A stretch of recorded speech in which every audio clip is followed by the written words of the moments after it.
Hey people, this is episode 228, and this episode features myself and Bombcast J. It does not feature the Bender, it does not feature the Flop, and it does not feature, once again, the Silver Badger. Though, I think he's poised for a return, maybe in summer, maybe before. Hard to say, because he seems like he's very straightforward with what he's telling us in his text messages, but he also seems to be very ambiguous, and we don't really know when or if he's coming back. But fingers crossed that the band gets back together. Maybe he just doesn't like doing the show anymore. I don't know, but we miss him. We want to talk to him, and we can't wait for him to be back. That said, this episode features a normal chit-chat about a bunch of stuff pop culture, a little bit of stuff personal, and we had a lot of fun. So hopefully you enjoy the episode, and hopefully we hear from the Silver Badger once again at some point. Maybe he'll bring us a quiz about everything that happened while he was gone. Something fun. I don't know.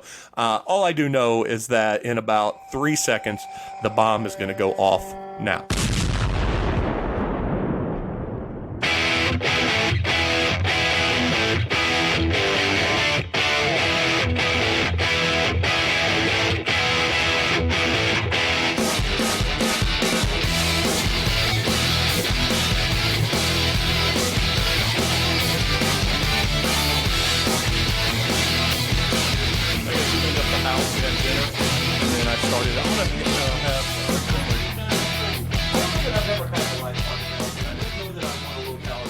Yeah, it's a low-calorie beer, so... Yeah, you know, and I appreciate craft companies doing it. Yeah.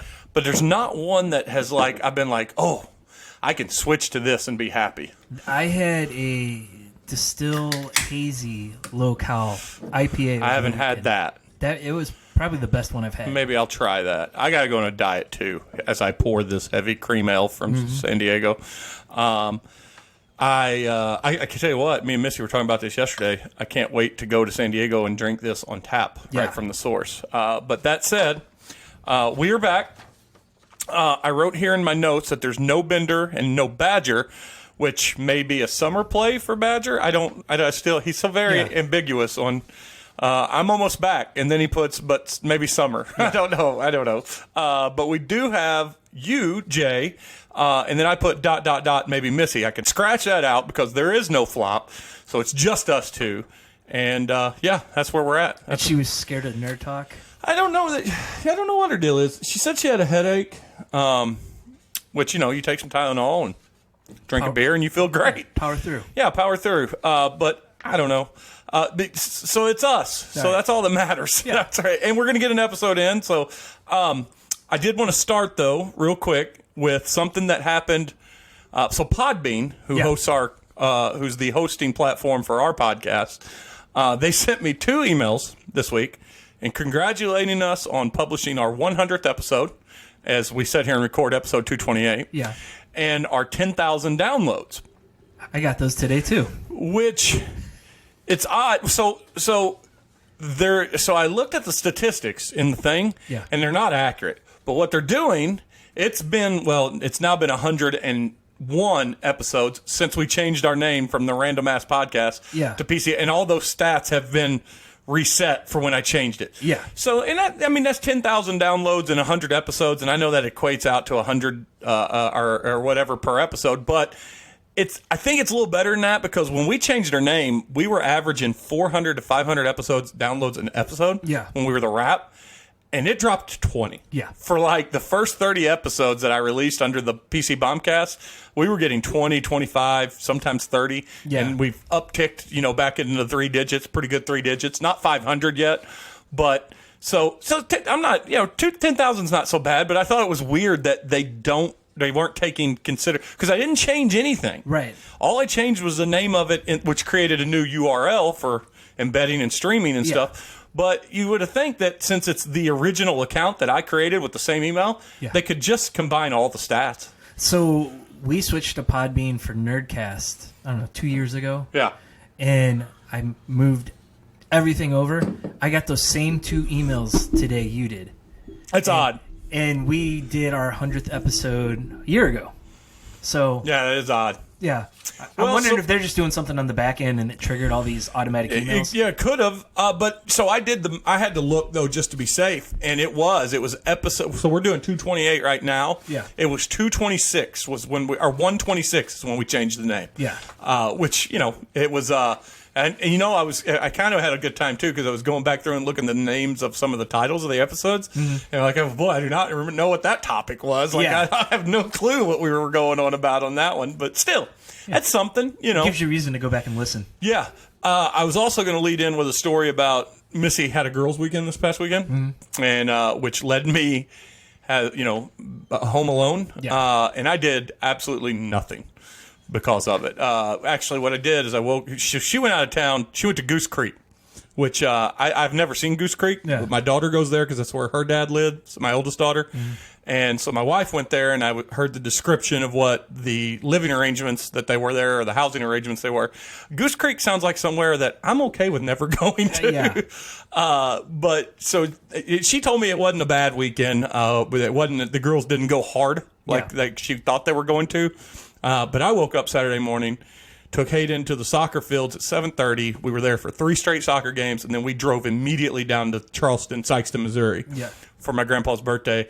And the only good story I have from that, other than the fact that my grandpa turned 90, they've been married 67 years. Wow.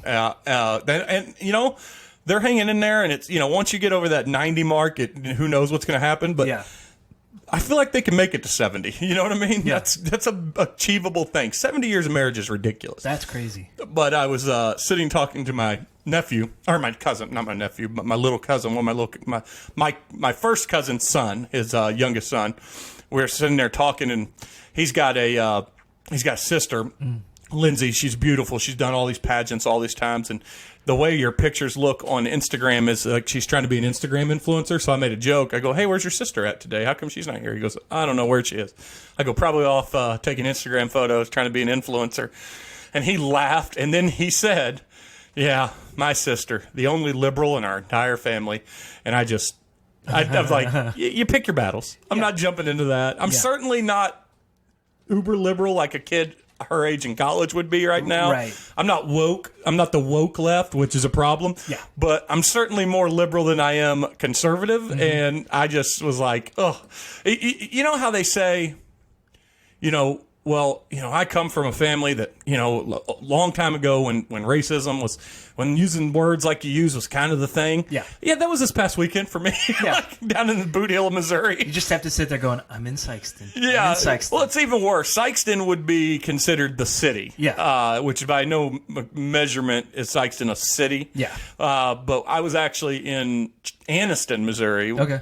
Or outside of Anniston, Missouri, which is next to the major metropolitan area of Charleston, Missouri, which is half of Sykeston size, and Anniston, which is a 10th of Charleston size. So we own a lot of farmland. Our family does around there, and it's like you take a trip back down to the racist South a little bit. I mean, and then it can't help. It's not like my family did anything egregious or anything. But you get down there, and one of the things that was going on is my uncle was in town from Georgia, and he bought himself a truck bed tank.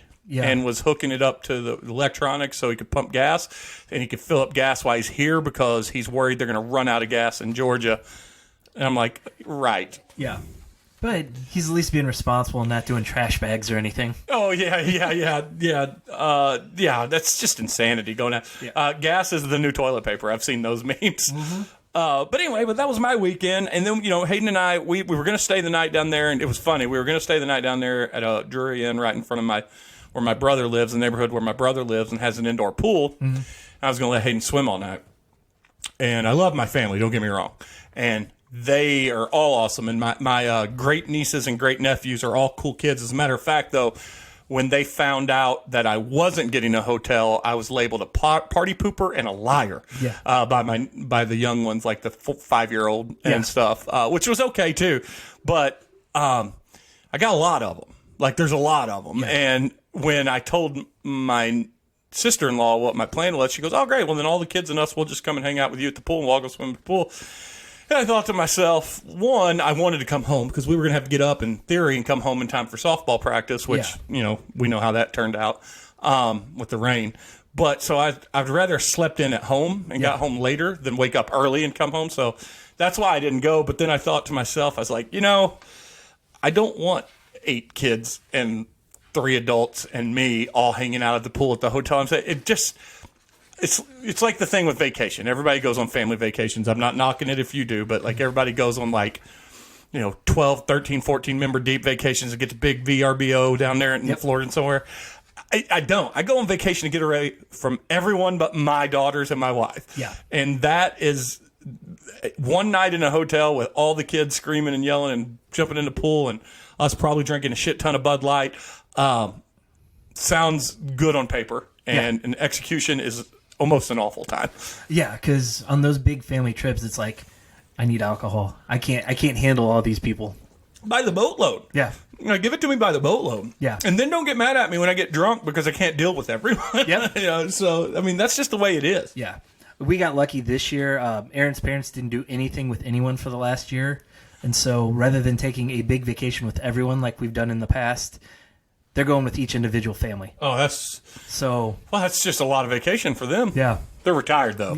They own their own business. Oh, yeah, that's right. There's team sponsors, too. Yeah. The unofficial team sponsors. Yeah. The anonymous sponsor would be her parents, which is cool, though, which is cool. But so anyway, the only thing I got, literally the only thing I got other than that would be talking about my bicycle that I got. For those that don't know, I've only got to ride. I was going to ride it this morning, but the rain.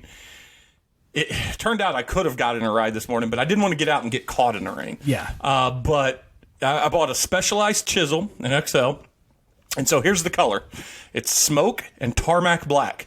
So I named my bicycle in the Strava app, app, and it's Black Agar Bolt and Gone.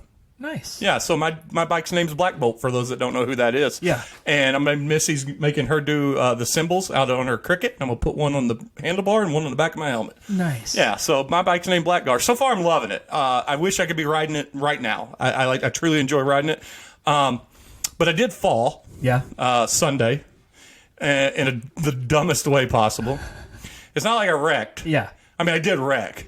But what I did was almost like gently lay down and take a nap is what I did. I was riding a trail from the woodlands and around the Dardenne Prairie Greenway, and I found this part, and I was like, ooh, it turns into gravel. Yeah. I was like, I'm going to ride it until it, and then I eventually came to what said private property, no trespassing. Shit. So I had to turn around, but it was a very thin trail, so I slowed down, and I went to turn around, and this is the first time I've had a bike that's made for my height, and if a bike set to the right height, which is ergonomically correct for you not to hurt you, your feet barely touch the ground. Right. I did not anticipate that when I was going to turn around, and I just laid over in the tall grass, just gently fell into the tall grass. And it wasn't like I just flopped. Yeah. It just was a flop. It's like I passed out into the tall grass. You would have been on Fail Army if they would have gotten it on tape. It just, in the silly, like watch this big guy. Oh, fall so softly. I mean, it would have been, it would have been ridiculous. I did see a deer. Yeah. That was about 15 feet from me off of one of the pathways, and the deer was chewing, had a big old thing of grass hanging out. So I slowed down and took a picture of the deer, and it felt like an hour. Yeah. It was really like 5 seconds, but we just stopped and stared at each other for a little bit. Huh. But I felt like we connected. So a moment. Yeah, we did. So I rode off. But so I'm enjoying that, and Missy now wants a bike, and she wants to go riding. So I think I'm going to look into getting her a bike. It may be a birthday present or something for her. They're expensive. Yeah, mine certainly was not cheap. I'm not getting her one like mine. Right. Mine, I don't know if I told this story. I think I told it last week. Mine's not the one I ordered. Right. The one I ordered is about $800 more. Yeah. And I kind of still want that one. Yeah. But that's not... It is pending 2022 is when that one comes in, because that one's an all-carbon frame. Probably be about half as light of frame as the one I'm riding. Yeah. Which one I'm riding weighs 5 pounds, less than 5 pounds as a whole. Wow. So I'll show it to you when we're done. I love it. Yeah, so I'm thinking something in the $500 range for Missy. Yeah. Still get a good bike, get a Trek, could get a Cannondale, something good for her. Right. But I'm probably going to go to Granada not just because our mutual friends of Wallings turned me on there, but like the lifetime service was $80. Yeah. That's lifetime service. Yeah. That's all labor-free parts you pay for. That's it. So So Erin was big into riding for a while, and she upgraded and got a really nice bike. It was used. Yeah. The person just wanted a donation to like cancer or something. Yeah. And so it was like $800. She never rode it once. Oh. It's sitting in the garage. What size is it? Is it a road bike or a mountain bike? The road bike. Oh, see, I'm gonna get Missy a mountain bike. Yeah. And the reasoning for that is not just talking to Jeff, but also talking to Brad, the owner of Granada. Is I was going to originally get a gravel bike, which is kind of a crossover between a road bike and a mountain bike. Yeah. But they said, "Are you ever going to do off road?" I said, "Well, probably. I think I want to, and I'm going to ride I said, "Nothing really crazy." I said, "But I do plan on riding the Katy Trail and going down to Augusta and getting some wine, stopping at."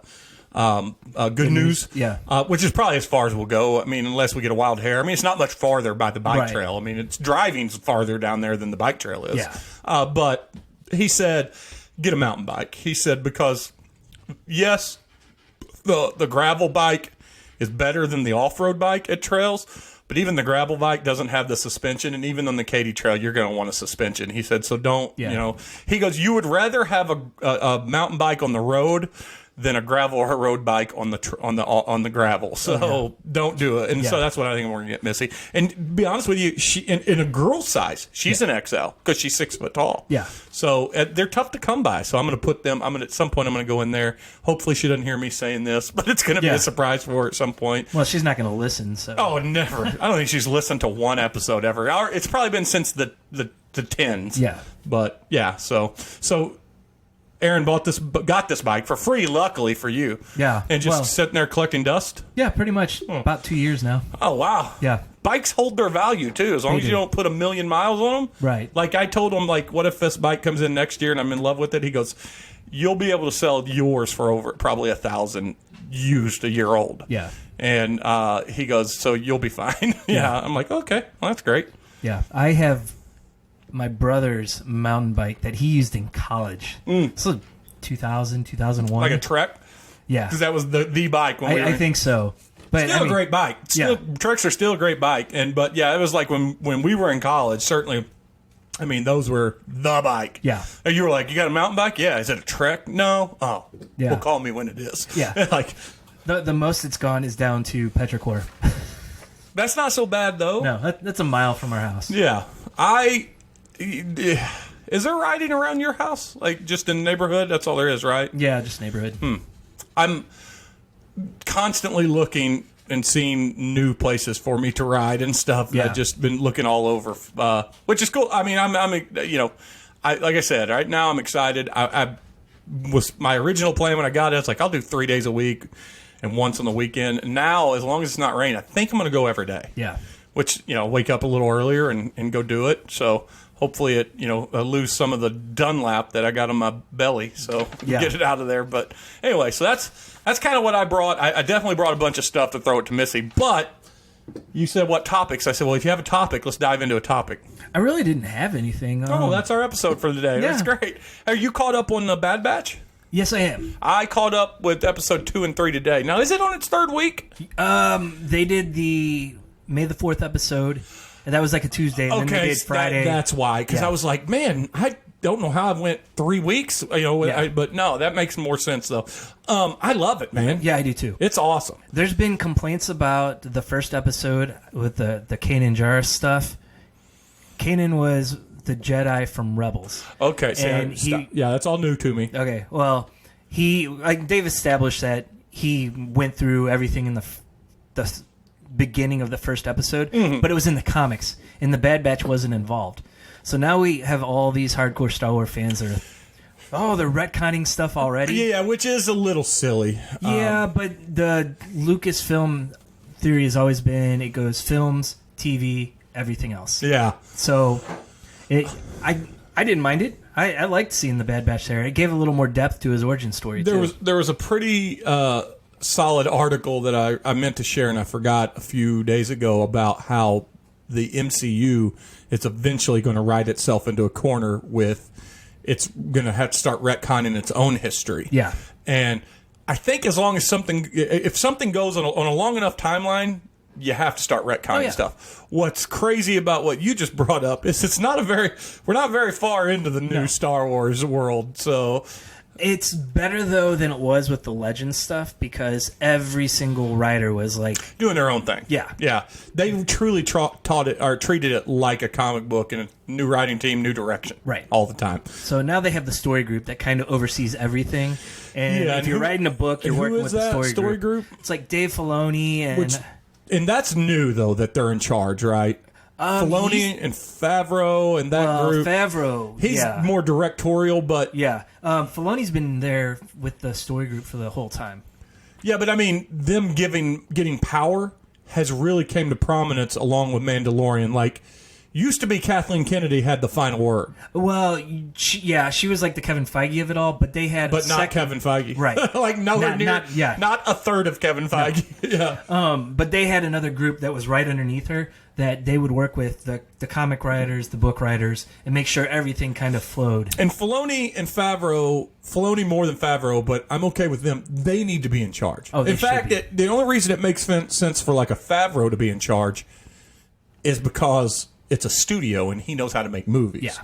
The only reason it makes sense for Filoni to be in charge because he's a writer and he knows how to write Star Wars. Yeah. And the reason they both should be in charge over Kathleen Kennedy is because they're not stupid and bad at their job like she is. Yeah. And I go hard at her. I know Bender, he's defended her and stuff too, but it's really hard to defend her. Well, yeah. At the same time, you can never please Star Wars fans. No, absolutely not. No, but yeah, you're probably right. They're probably the harshest critics. But I do honestly think that Marvel has taught us one thing. As long as it's a good story, people, whether they're woke, whether they're the other direction, or whether they're diehards, they will accept it if it's a great story. Yeah. The Marvel MCU certainly changed some stuff. Oh, yeah.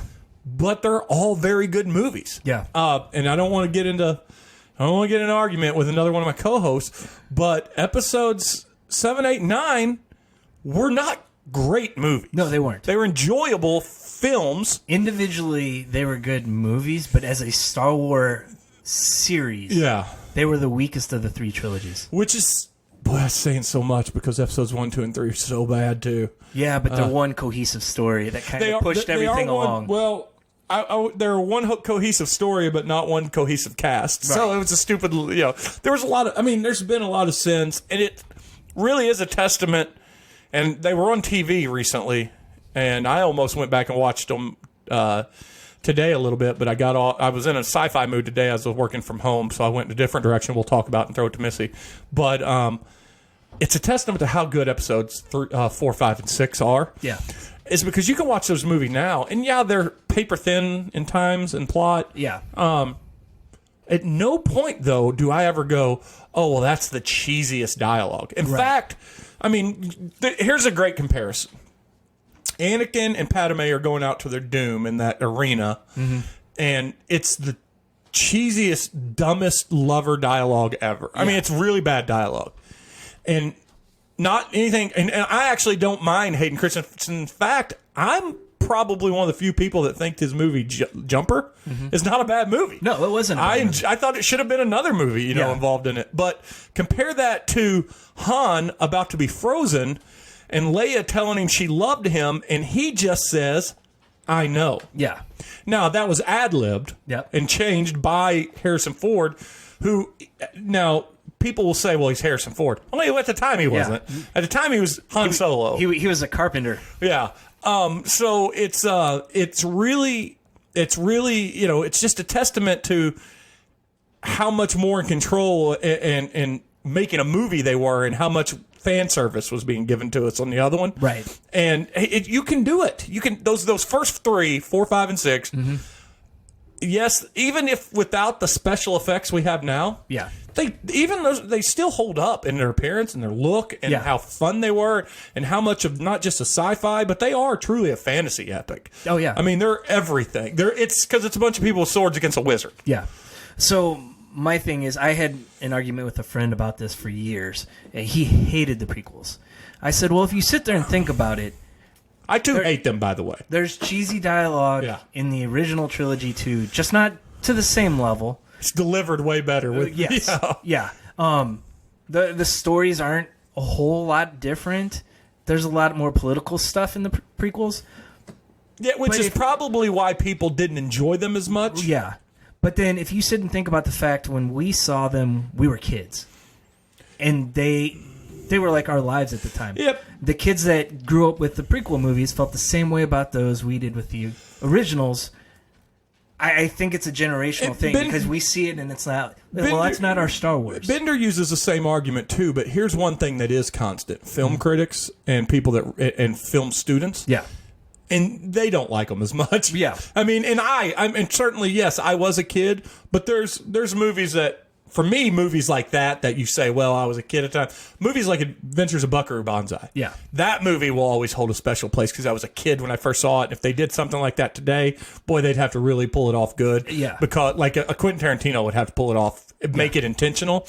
But to me, the Star Wars movies don't work that way. And I think we know where the turn happened. Mm-hmm. And it was a good movie in spite of the turn. Yeah. And the turn was Ewoks. Everything from the Ewoks on became a little watered down and more cartoony and a little more marketed towards kids with the toys and things like that. And it certainly, we thought the Ewok, because there was diehard Star Wars fans then that were so mad at the Ewoks. Yeah. They did not know what was coming until they saw Jar Jar Binks. Right. But yeah. How about this? Speaking of Harrison Ford, other than Harrison Ford,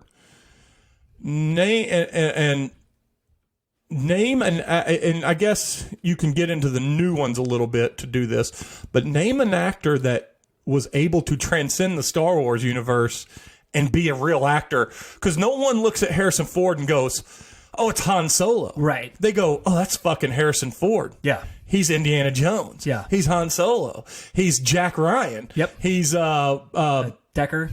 Yeah, Deckard Cain. Yeah. He's also The Fugitive. One movie. That was a big movie. Mm-hmm. But you don't get a lot of that with the other characters from Star Wars. No, I probably the closest you could say would be Mark Hamill, but that's a lot of voice work that people don't necessarily realize. Right, he's a Joker. Right, and Mark Hamill is now starting to be someone other than Luke. Yeah, and I think a lot of that has to do with they ended the story. Yeah, and he's gotten his second life. Yeah. Certainly, Anna Paquin. Or not Anna Paquin. Yeah, not Anna Paquin. That's True Blood is Anna Paquin, right? Yeah. Padme. Why? Only the one. Natalie Portman. Natalie Portman. Only one of the most beautiful women in Hollywood. Yeah. Natalie Portman, certainly. But Natalie Portman was well established before she jumped into Star Wars. Yeah, and the same could be said for Ewan McGregor. Yeah, certainly. Yeah. Same with him. But even I bet there's more people that know them in those roles than people that know Harrison Ford as Han Solo. Right. I mean, John Boyega, who Attacked the Block, was awesome, but John Boyega is Star Wars now. That's it. Yep. And he was even in Pacific Rim too. But yeah, no, he's the guy from Star Wars. You know? I think the one that's going to do it is Oscar Isaac. Yeah, and Oscar Isaac won an Oscar before he was in that movie. Yeah. And he's one of the ways he's also, but I could see him falling into that curse because Poe was maybe one of the more enjoyable. He was Han Solo of the new films. Yeah. And that made him enjoyable. But certainly Moon Knight is going to help him because I can't wait. Yeah. I can't wait for that. Apocalypse didn't do it for him. No, in fact, I actually forget he was Apocalypse until you or Bender bring it up on this show. Yeah. That movie was so bad. Yeah. And it wasn't his fault. I mean, no. He looked horrible, and the story was just... Yeah, he looked horrible. He wasn't really Apocalypse, and the movie was badly made. Yeah. It was the trifecta of shittiness for that movie. Speaking of movies, while we're kind of on the movie topic, I was talking about holding up. When you walked in, some background noise was Forrest Gump was on. I tell you what, in terms of special effects and story and likability and everything... But that movie really holds up. Yeah. I mean, we forget how old that movie is, too. 20 years old? 20? Yeah, it was 90s. 94? I think so. Forrest Gump beat 95, maybe. Because Forrest Gump beat Pulp Fiction. I think it was 96. Oh, 96. Then, it would have been 96. But still 22 years old. Or what year? What is that? That's... 15 years. 15 years, yeah. My math, not so good. Yeah. After a beer. One beer. Math not so good. Yeah. 25 years. Yeah, 25. That's what I thought. That's really, I mean, dude, I combined our math not so good.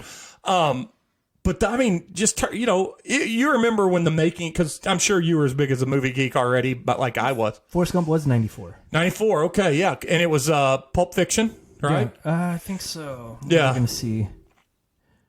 I'm on IMDb. Because my 2 years that I feel like my movie got ripped off in the Oscars, even though Forrest Gump is a masterpiece. Yeah. But my like truly the movies that shaped me was Forrest Gump beating Pulp Fiction. Yeah. And Titanic beating LA Confidential. Yeah. I think LA Confidential was easily the best movie of that year. And it was. The fact that Titanic beat that made me so angry. And Shakespeare in Love beat something big. I don't remember what year that was. What would that have been? 98. Oh, Saving Private Ryan. Oh, that's ridiculous. Yeah. That's ridiculous. You know what, though? I will say this. Shakespeare in Love, an enjoyable movie, even with Gwyneth Paltrow. Pretty enjoyable movie. But Saving Private Ryan, again, there's like 5 or 6, 7 movies from the 90s that just will always stand on their own as great movies. And Saving Private Ryan, Pulp Fiction, Forrest Gump, that's the movies. Yeah. No one to this day goes, oh, you have to see Shakespeare in Love. Yeah. But every year people go, well, it's Memorial Day, gotta watch Saving Private Ryan. Oh yeah. I still cry when that dude hits the when he hits the ground in front of the grave and starts bawling. God, fucking great movie. Oh man. yeah. We showed that to the kids during the pandemic at some point. They did not sleep that night after that first 20 minutes of the movie. They loved it. Yeah, it was awesome. My kids are big into action movies, so we're trying to knock off as many as we can. We're not going to talk about the name of the show, but I love the fact that your wife tagged me in a post that said, all right, we'll say it one time, but we're not going to dive into the show. Said, Ted Lasso, the language? Really, Jeremy? And I'm like, the positivity. Yeah. To be honest with you, until she said that, I forgot there was bad language in Ted Lasso. I didn't realize how much there was when I watched it on my own. Yeah, yeah, I get it. Yeah. But if you let them watch Saving Private Ryan, that ain't so bad. Yeah. Just don't be surprised if Madeline calls you a wanker during a game. Yeah, that's hilarious. That's hilarious. Yeah, that's... So anyway, I guess... By the way, we knocked that out in 2 days. We watched 7 episodes on Friday. That's what she said. I go, why didn't you just finish? Yeah. You were close. You were in the home stretch. Well, it was like 11:30 and we're old, so... You know what Missy and I watched, and I knew that... So I didn't mislead her or set her up because she picked to watch it, but we watched kind of shotgun to show over the last few days, Friends from College Season 2. Okay. Now, we had watched Season 1 when it was new. Yeah. And we just had never jumped into Season 2. For those that don't know, that's a Netflix series. It's Keegan-Michael Key. It's Colby Smulders. Mm-hmm. It's Nat Faxon. It's just a good cast, and it's a pretty solid show. But here's why you don't start it. Don't start it because it was set to get renewed in 2019. They had plans to renew it. Yeah. And then everything fell apart, and then it officially got canceled during COVID.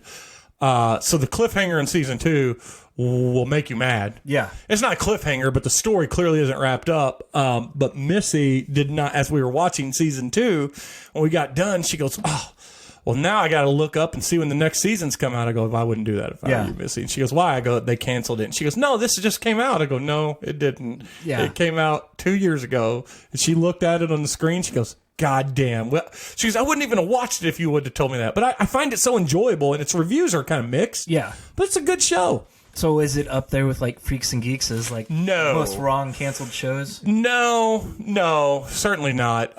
No, Freaks and Geeks, Undeclared, Apatow had both of them. Yeah.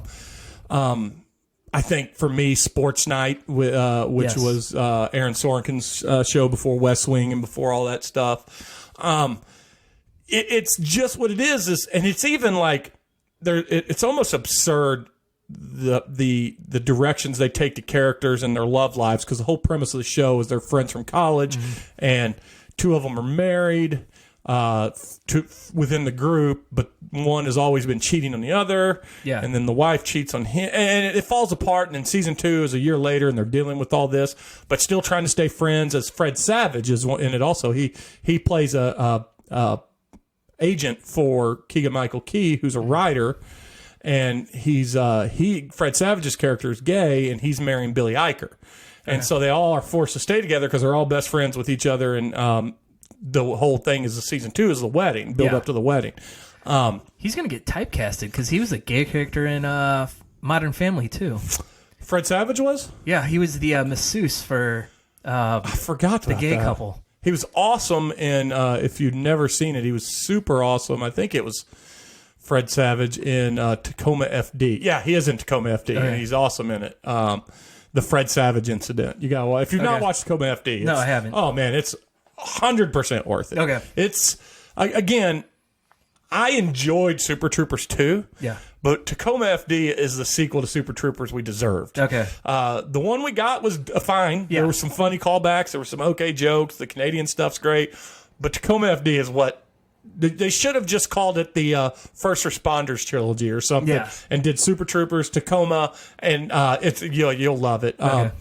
But back to Friends with Benefits, though, I think it's our friends from college. It's a good show, and if you ever just need background noise, turn it on because there's some really great performances. Yeah. Keegan is awesome. Mm-hmm. Fred Savage is awesome. Billy Eicher's awesome in everything he's in. Yeah.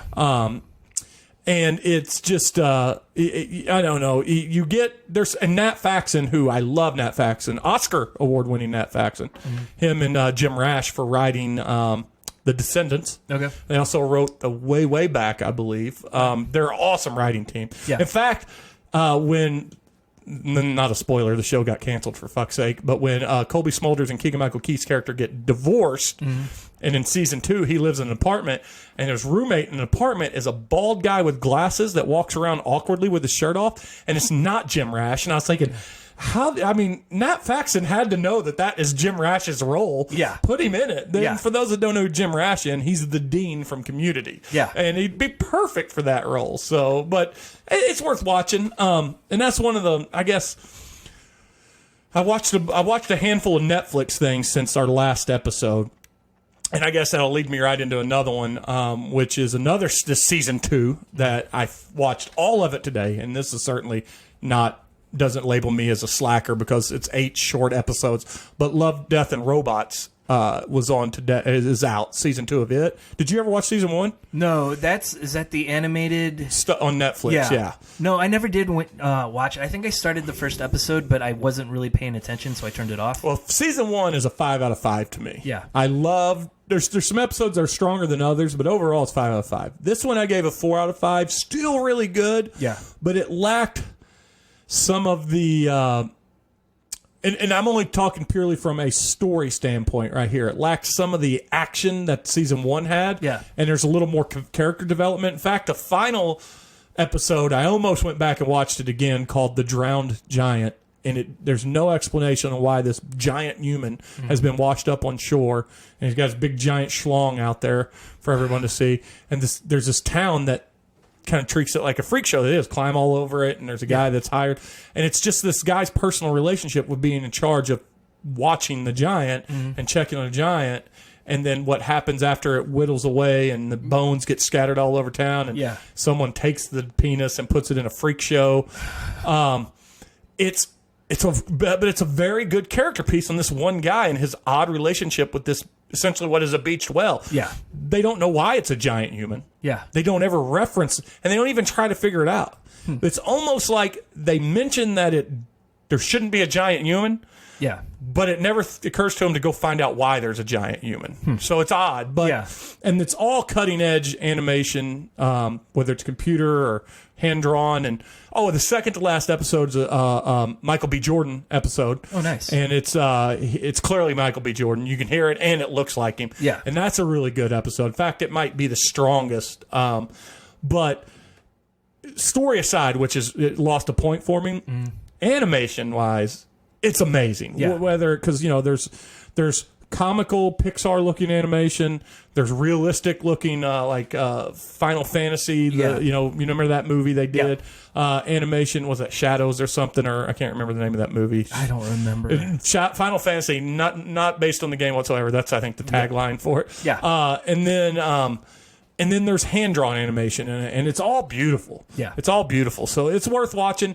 I mean, you literally could watch both seasons in half a day because they're 8 episodes. They're 11 to 15 minutes each. Yeah. But it's worth it. Yeah. Okay. So I dug it. And then I watched Mute. Okay. And I'd been wanting to watch this for a long time. I'd forgotten about it.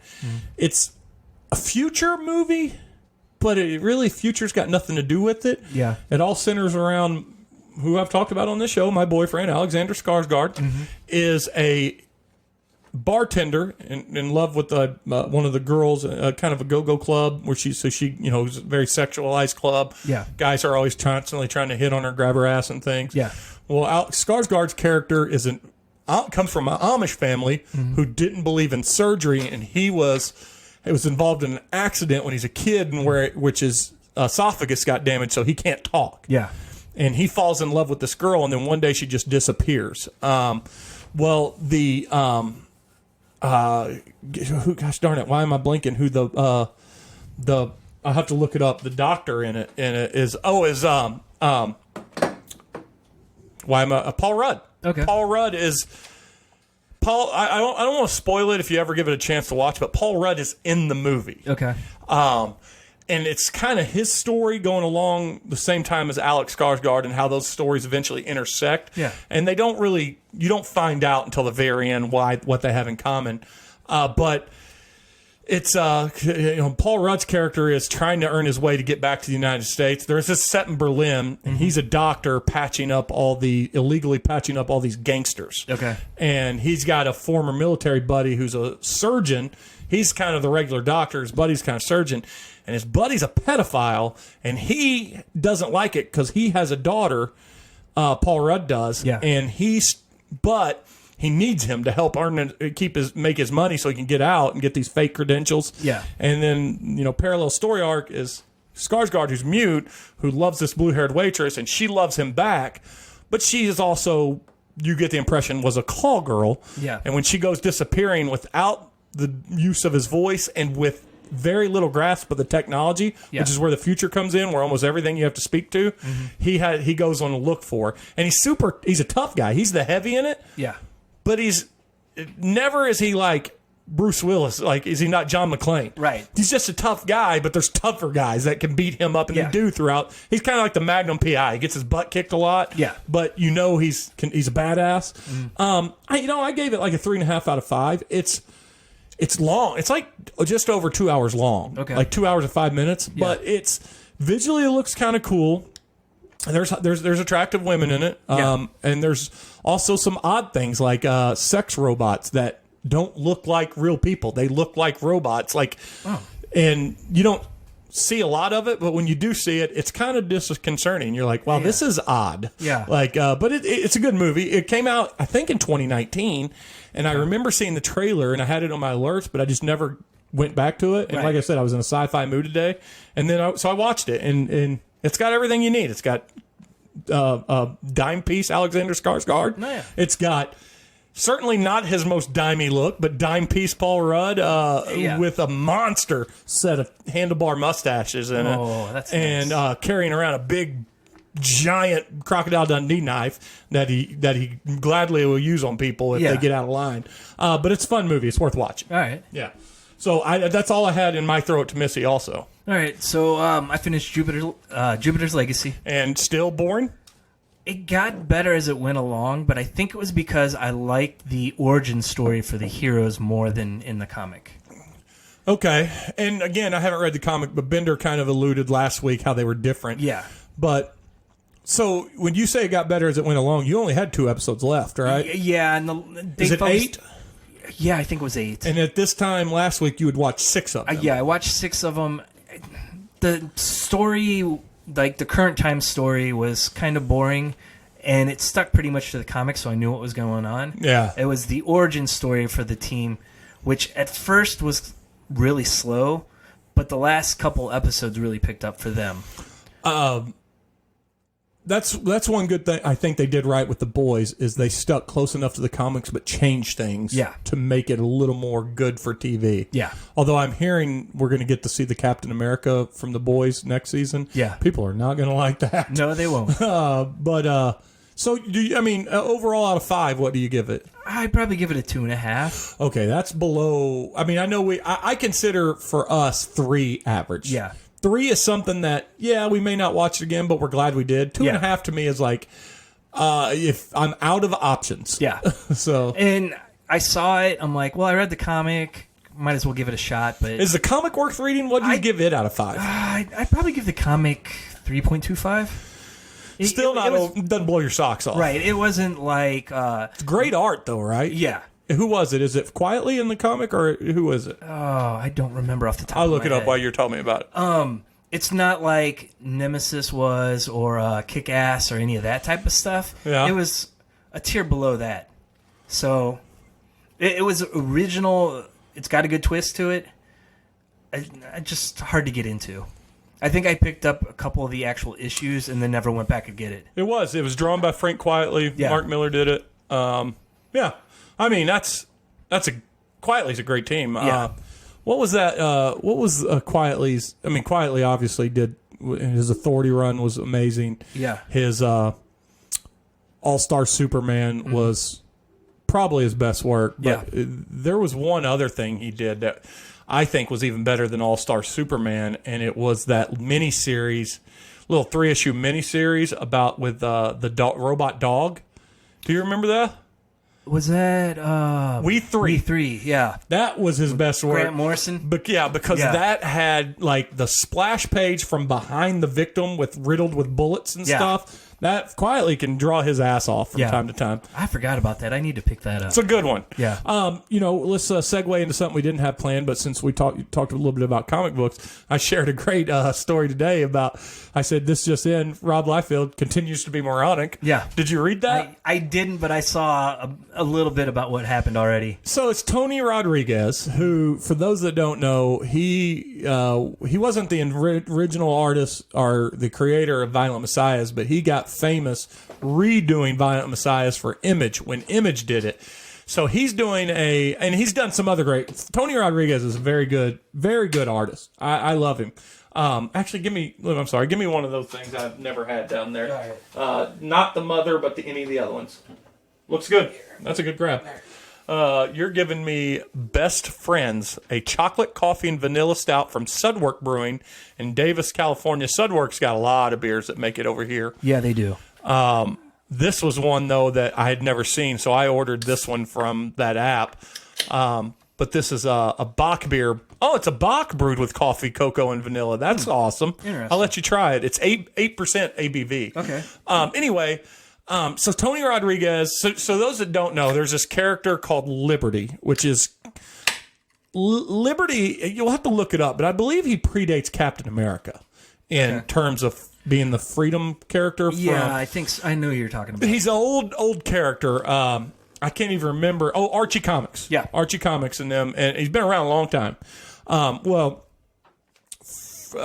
Everybody's favorite Levi Jeans artist, commercial artist, Button Flies, Rob Liefeld, he has done stuff with Liberty throughout the years, kind of made him a real big Captain America ripoff from here and there. Yeah. So much so. And then he went off and did his own absolutely Captain America ripoff that we've talked about on the show last week. It was brought up. You brought it up, I believe, right? With the uniform, the Falcon uniform. But anyway, so there's a new series, and so there's layers to Rob Liefeld's moronicness, by the way, and we're going to get to that. So first off, here's what Rob Liefeld got mad about. Is Tony Rodriguez on his Facebook page, which I looked. He doesn't have a public Facebook page. You have to ask him to be his friend. Yeah.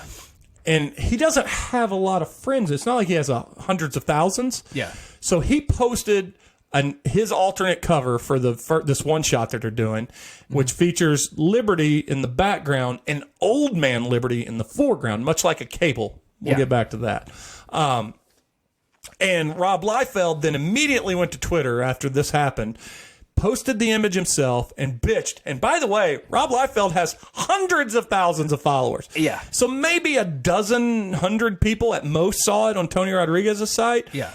Hundreds of thousands saw it, and he went into this long rant of how, you do these things, and he's learned after his 30 plus years in the industry to play things as close to the cuff as he could, and to let people truly be an organic surprise when they see a reveal in comics. He goes, it's very hard to do, but I was operating under good faith from the people at Archie Comics that this was going to happen. Yeah. And then he didn't even call out Tony Rodriguez, didn't even really mention Tony Rodriguez. It just happened immediately, or not very shortly after Tony posted it. Yeah.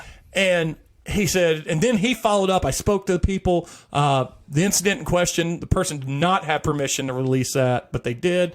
Still, again, not calling him by name. In fact, the article, Dusty, friend of the show, Dusty Dean, called it out. Like, had the article not said, is Tony Rodriguez innocent of what he did? Yeah. Had they not put it in that aspect, no one would have blamed Tony Rodriguez for anything. Right. So Rob Liefeld then gets so he gets mad and essentially quits. Not going to do the comic. Yeah. And it's very ambiguous. He might have just quit comics altogether. Certainly, he's quit social media 2 or 3 times in the last 5-6 years. Has he done anything in comics recently other than report on what's going on with Deadpool? Other than bitch, well, he was supposed to do Deadpool, and he did some covers and stuff for it again. Yeah. He is listed as a Marvel employee currently. Is he? Yeah, and freelancing for other things. Yeah. Well, that's what he lists himself. But anyway, so first off, he's an idiot because he called attention to something that no one was really paying attention to. Yeah. Second, he's the writer, cover artist, and artist of the book without the sans variant cover. Yeah. And it's a book about a future version of the character coming back to correct the timeline. And he looks exactly like this Liberty guy would if he was cosplaying as Cable.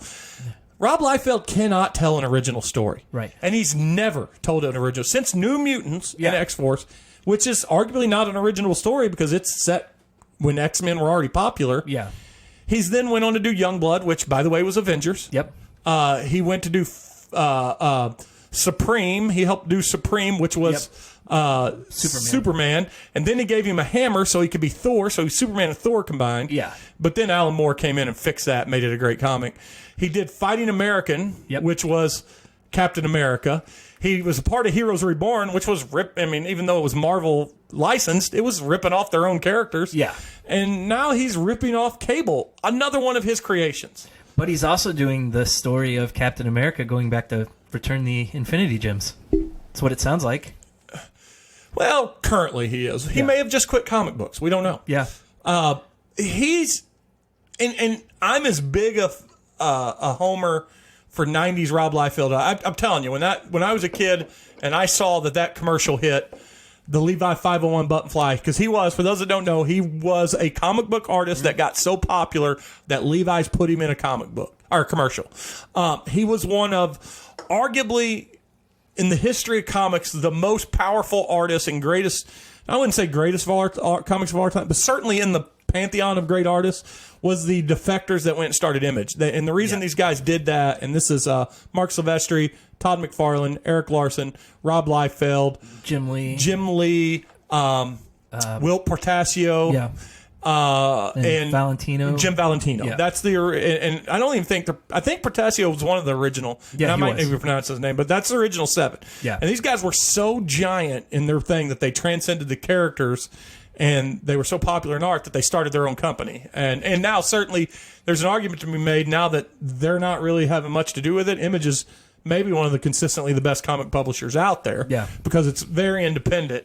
But Liefeld was the rock star. But in his old age, he's akin to the old man on his front porch that screams at people, except he's willing to get off his porch and chase you down the road screaming at you. Yeah. What I don't understand about this is no one's going to care about the character. It's an Archie Comics superhero. Yeah, it's not like when Captain America was killed and that was on the front page of Yahoo and everything big at the time. And then certainly Superman, which made Newsweek and Washington Post and all those things. I mean, it's... But the Captain America death, that spoiled it for tons of people because they released that article the day the comic was released, the morning. So before shops even opened. He's done a lot of stupid stuff. certainly has done a lot of stupid stuff, but I don't know. I didn't even have it down as a thing because this certainly isn't a comic inspired episode. But you could, we did a whole episode. Bender and I did a whole episode on Rob Liefeld, the comic book pod, and about how he's an idiot, and how he's also had done great things. And there's a lot of jokes. For those that don't know, he can't draw ears and feet, and certainly there are comic books where he has feet and ears in them. His ears are bad. Yeah. But more egregious than that is his misproportioning of chests, whether it's guys or girls. In his use of guns and pockets. Pockets and guns, Pocket. He is the pocket man. He more and they made fun of that even in Image. Oh yeah. Themselves. Made fun of themselves. So but anyway, what else you got to throw it to Missy? So going back to Star Wars, I've been getting into the High Republic stuff. The stuff that's set like 500 years before the prequel movies. It's very disappointing. What is that a comic book form or is it book form? Both. Okay. So I'm in the middle of the first novel, and I'm just ready to put it down. You talked about it a couple weeks ago. You said you were starting it, right? Yeah. And so not good? No. I'll read any sci-fi, and I was hoping this would be like a separate sci-fi thing with a hint of Star Wars in it, but it's like forcing it to be Star Wars. It just didn't flow naturally. We talked about certainly when episode 7, 8, and 9 were out, and even a little bit while Mandalorian was going on, I said, and I stand by it, I'm ready for them to tell stories past Skywalkers. Yeah. I constantly going back and telling old stories. Now, if you tell an old Jedi story, like go way back and tell like at the dawn of the Jedis or something, there's some cool stories I'm sure they could tell. But let's move forward. Yeah. And you can even have appearances from the characters that we know and love that are still around. But the only character that's appeared is Yoda. Because he's that old. He's like 400 years old at this point. Yeah, so he's still a kid. Yeah. But I don't know, man. As I'm sure there's some people are going to pull it off sometimes. Yeah. But like I said, the Skywalker trilogy's done, and even if you go back and tell stories about the High Republic or whatever, it all ties into the Skywalker saga, not trilogy, but saga, because the Empire and all that stuff led us there. Let's get past it. Let's see what happens past it. Because to me, and tell me that this has probably got to do with my love for Firefly or something. But now that the New Republic is destroyed, wasn't that what they were calling themselves? Yeah, New Republic and aka the Empire are destroyed. Yeah. There's going to be a time frame to where setting up a new government or a new coalition of planets, it's going to take some time. Yeah.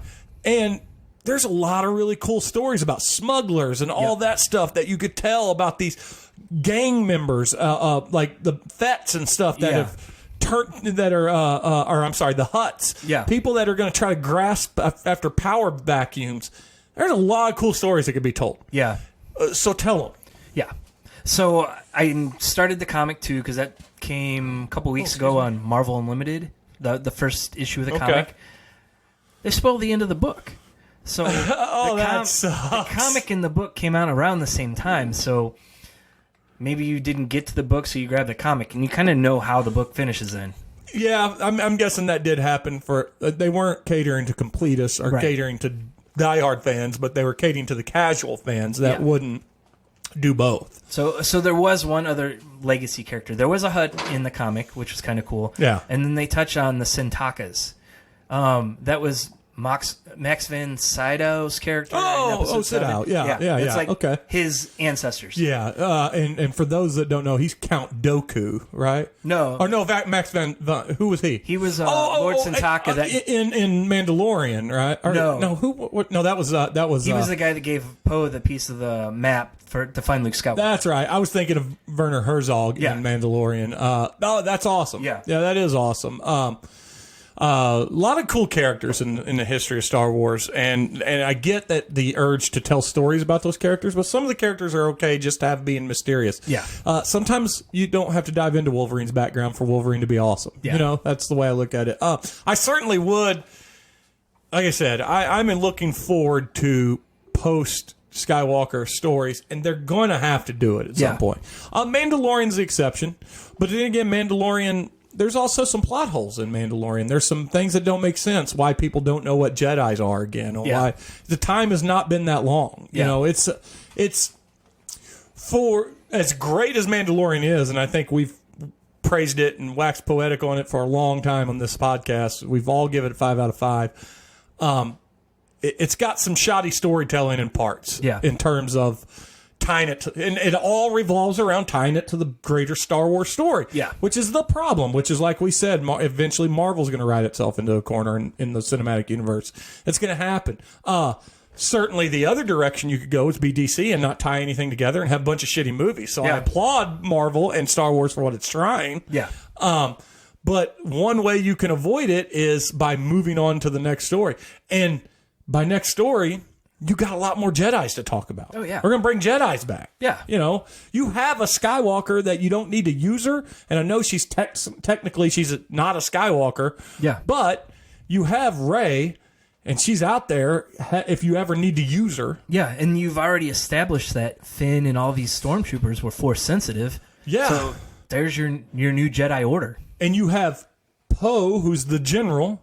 So you can keep using him if you need him. There's a lot of great... You have Lando back. You know, you've got a lot of cool stuff. But you can lean on... And that's if you even want to do it. You could also jump 100 years into the future and tell a story that's completely unrelated and how things still aren't working right. You know...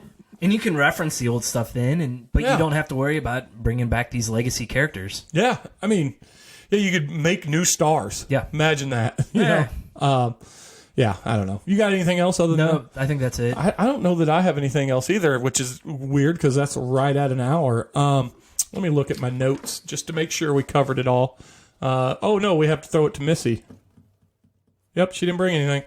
No, there was one last thing. Did you see the Snake Eyes trailer? Oh, yeah, let's get into that a little bit. So I saw it twice.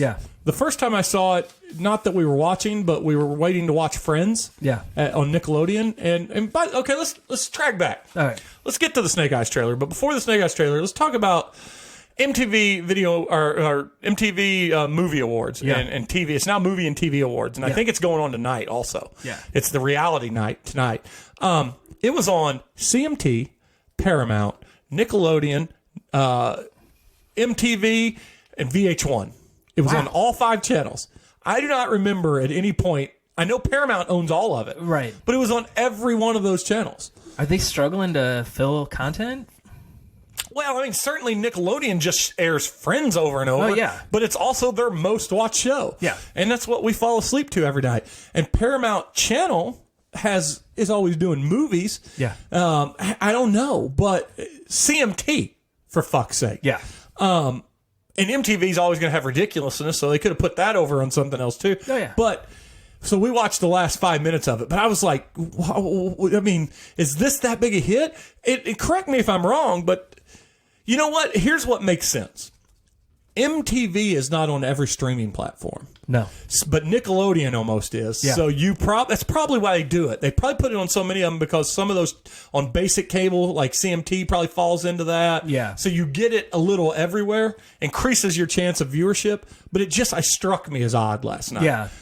So anyway, at the very end of it, right before they announced the movie of the year or whatever the last award was, it was movie and or show of the year, and WandaVision won. But before that, they brought out, and this is why I watched it twice. I actually only watched it 1.5 times, the trailer for Snake Eyes, because they brought out the guy playing Snake Eyes. I forget his name. I don't know. He's been in a bunch of stuff. He's cool. Most notably, Crazy Rich Asians. He was the romantic lead in that. So he comes out and said, this is a celebration of things that happened in the past, but it's also to shine light on things that are coming. So with that said, I present to you the world premiere of the Snake Eyes trailer. So the trailer, which is roughly 2 minutes long, they showed 30 seconds of it and then went to the award. So all you saw on the trailer on MTV was him and then him joining the clan, and then it cuts away. And so then I watched it again this morning and saw the whole thing. I don't know that we saw enough for me to get my buddy Dusty, who's a huge G.I. Joe fan, and my buddy Aaron, or AC, that's a friend of the show also. Yeah. They're on Facebook. They both were like, we're 500% in. Yeah. I don't know that I'm 500% in because I'm jaded from the previous 2 G.I. Joe movies that Dusty liked, but I did not. Yeah. But Snake Eyes looks cool. Yeah. I wonder, I haven't checked, but is it, what's his name, who was Darth Maul? Ray Parker. Ray Park. Yeah. He's Snake Eyes in the G.I. Joe movies. Yes. I wonder if it's still going to be him in the suit.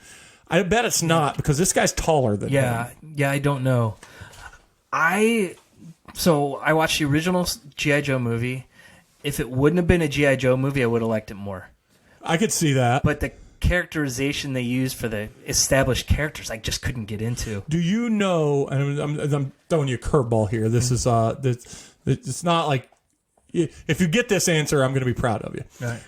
What do you think is the best portrayal of G.I. Joe in the history of cinema? Ooh. Cinema. Sans the cartoon, because the Rise of Cobra was technically played in some theaters, or not Rise of Cobra, Rise of Serpentor. Yeah. Oh gosh. There's a trick question. Yeah, I don't know. Because the answer is Josh Duhamel's character group from the first Transformer movies. Yes. They were G.I. Joe. They were. And they were awesome. Yeah. They were better than the G.I. Joes in G.I. Joe. Yeah. They were so... They just couldn't call them G.I. Joe. Yeah. But that's what they were. Yeah. But the first couple movies certainly weren't great. Right. If there was a good part of any of them, it's Storm Shadow and Snake Eyes. Oh, yeah. And in the second one, Storm Shadow gets redeemed and becomes a good guy. Yeah. And spoiler alert for those who are not ever going to go back and read the comics or watch cartoons, Storm Shadow eventually turns good anyway. Yeah. And which is because the character became so massively popular, just like Snake Eyes and Storm Shadow are G.I. Joe. Yes. And then there's a lot of other characters. Yeah. And I don't mean that. I mean that partially facetiously, because there is a lot of cool characters that Larry Hama wrote, Shipwreck and and Gung Ho, and a great group of characters to play from. But in terms of mainstream people that didn't dive into the comics and stuff, it was the Storm Shadow Snake Eyes show. Is what it was. I mean, even a lot of the comic was too, because they had their own. They'd have like 5 or 6 issue arcs here and there. Yeah, the silent issue was the big one. Was the most famous issue of it. And by the way, a good comic run. Yeah. That was a good comic. Both it and Transformers, and I believe it was Transformers that was great. I think in the final issue of Transformers from Marvel, it said number 256 in the limited series. Yes. Because it was only supposed to be a miniseries. Yeah, of 4. Yeah. So that was fun. I mean, they like Star Wars too. They kept going for Star Wars too. But I don't know that the trailer did enough for me to get like out of my seat. Yeah. But Snake Eyes certainly looks badass. Yeah. So I've shown Will some of the cartoons. He's watched the movies. He's all in. So we'll end up probably going to see it. Oh, I'll watch it. Yeah. I didn't say I'm not going to watch it. Oh, we'll go to the theater for it. I just didn't say that I don't know that I'm pining for watching it the way I am, Black Widow or something of that.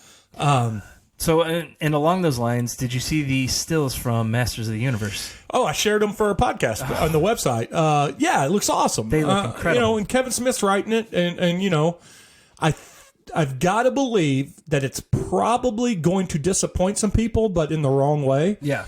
Because, I mean, for those that don't know, Masters of the Universe is a very hokey, campy cartoon. I mean, yes, it is. Almost gay. Yeah. There's a lot of gay memes out there with Beastman and Prince Adam. Yeah. And, and I gotta think that Kevin Smith's gonna lean into some of that. Yeah, I think so. And he's using like the original cartoon as the source material. Yeah. Where they're continuing the stories that were started in that. So, but I know they did say it's going to be a little more, not adult, but a little more serious take, but it's going to have that camp. It's just gonna. Yeah. But visually, it looks fucking great. And it's got an amazing voice cast. Boy, it really does. Mark Hamill, Skeletor. Yeah, because he fits. I mean, his Joker's a pretty good Skeletor already. Yeah. I can't wait for that. So that's good stuff. So by us having nothing left, we went an extra 15 minutes. Of course. So we might as well tell it. There is no one here to say bye other than you, and you're going to wow them. Of course. By saying bye. And we're going to play the music. That's it. You know what?